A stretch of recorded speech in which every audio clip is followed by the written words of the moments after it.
My God. Milia. Oh, Bumi. One will bring Nayapa.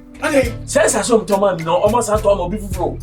My book of who only a Jimmy. That's what's what. Oh, Minia. We know what father for so many years. You catch us so young.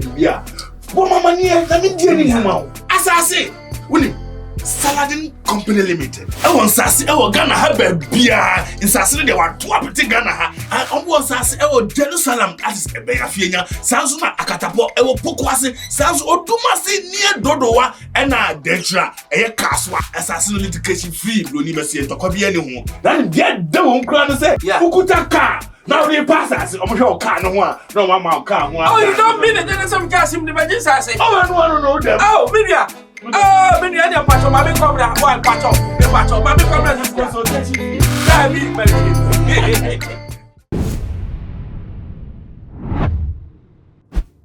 Lawyer Maurice Ampaw Edin Simbi Abatu Eja Ede Afa Honorable Kennedy Ohine Akompreko Agyapong Ehun Awochimo Esedebi. He is becoming unbecoming. I wo ya manabroso. Ene say brebi etwe mu achese na ye busebusa nsem ede efa na namontuo se obeye mampanyi okopie mu asase radio wokoka eye Jombwedu won nsem se ai Jombwedu ebe lucy hands down achese okeka nsem ai general secretary asebio ye headquarters impo ye beba on mana se delegate nkofo binum beba na achese obeba be pie mu ewo ho na yatum ebe ye den na achese womo ha womo timi dia baba beto mpanifo nim no won krone ba na nipa binum se ye de womo bobra mane ye de womo etu eye anamo emane ye wokeka nsem a ema even na no memenda womo kokko pie mu ekokoto womo aba ekoko yi mpanifo chairman ne national secretary ne youth organizers ne de keka ehu ne enyina no na chese womo ewie na womo mbedi ntwo na ne nkomhya wo hye se Jombwedu ebelusi na abanso lusu ye ede ema ye nua be ma ye papa kodua ewie no wosande nsem bi atu edwa na saa ne nsem no na lawyer ehu ne se da bi Honorable Kennedy Agyapong onye matured enough say obe enter and say ye be yi no say mampanyi onye matured enough to be in politics in pose ye yi ni say wo mebedi wo man no esu because nin kasa ye bi no mo ho no ma na entwe ye baako say na enye ne kwan so another form yenkotie ensem a Honorable kan ye nam so ama lawyer Maurice Ampaw enso de nsem bi ababetu dwa no emra Wuntumi should cool down.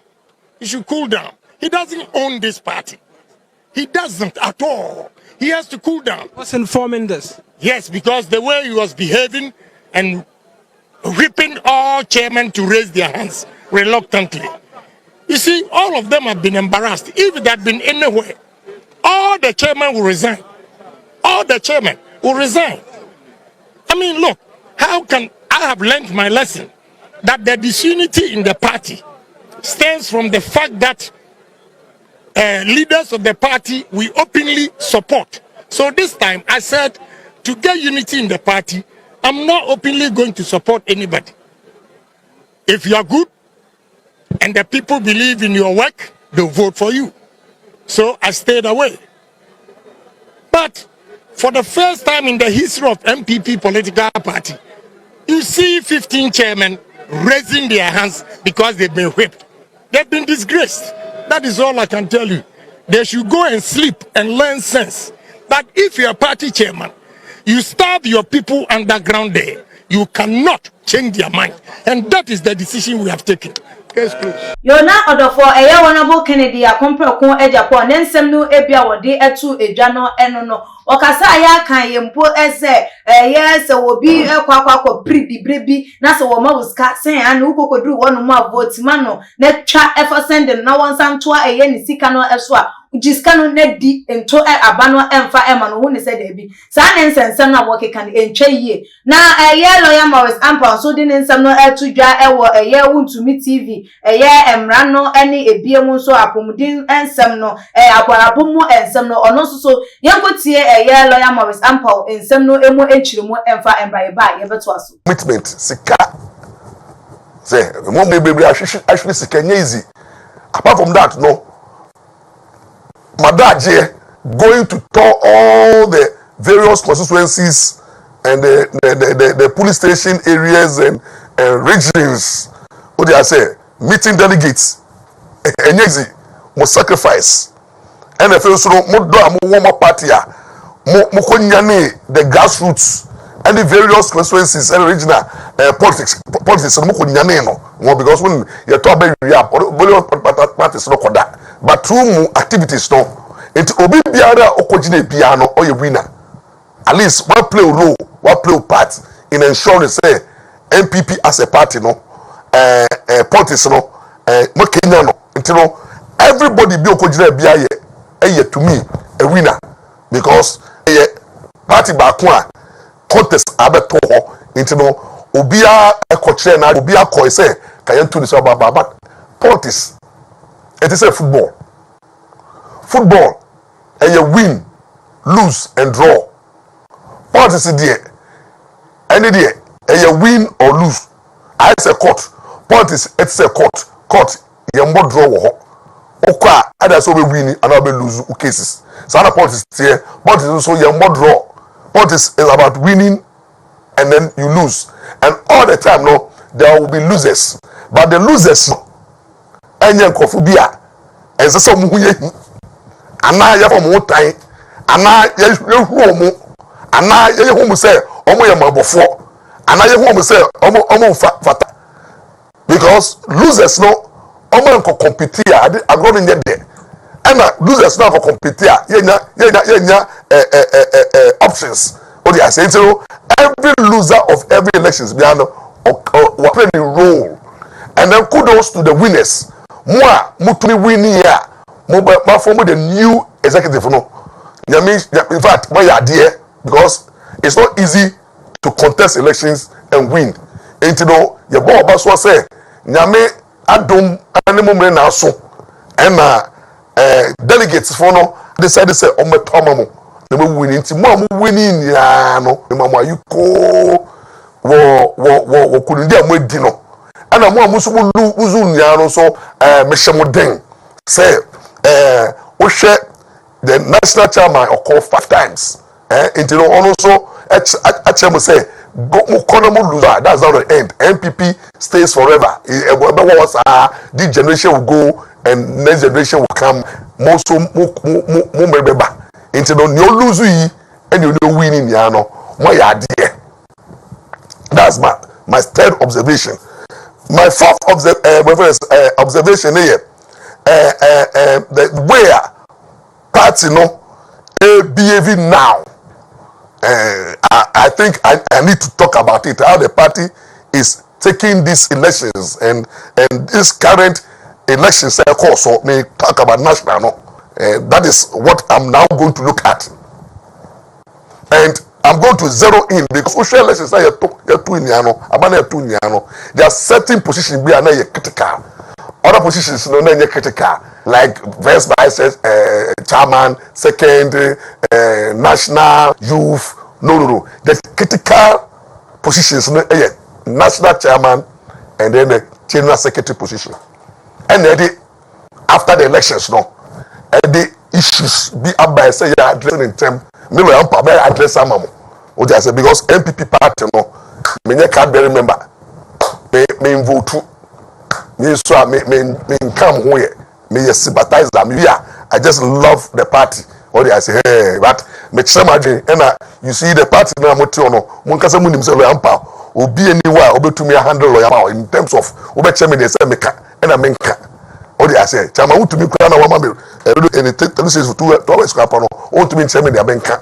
Inti yenye president and yenye party members say meka sa meka adwen madwen kire wo. What I say, inti dey meka no if makwe mu and I meka no say because ni odo wo no. What I say, and now you be your can with him, and a draw a bejo say draw no so any, a draw be a new way, a draw be a draw be a bejo, and on the crown so much to be the bitter truth, or a truth be a bitter, but Uji Tumuna Utanama was a wow. No, then I coso. Then I coso. Any kind.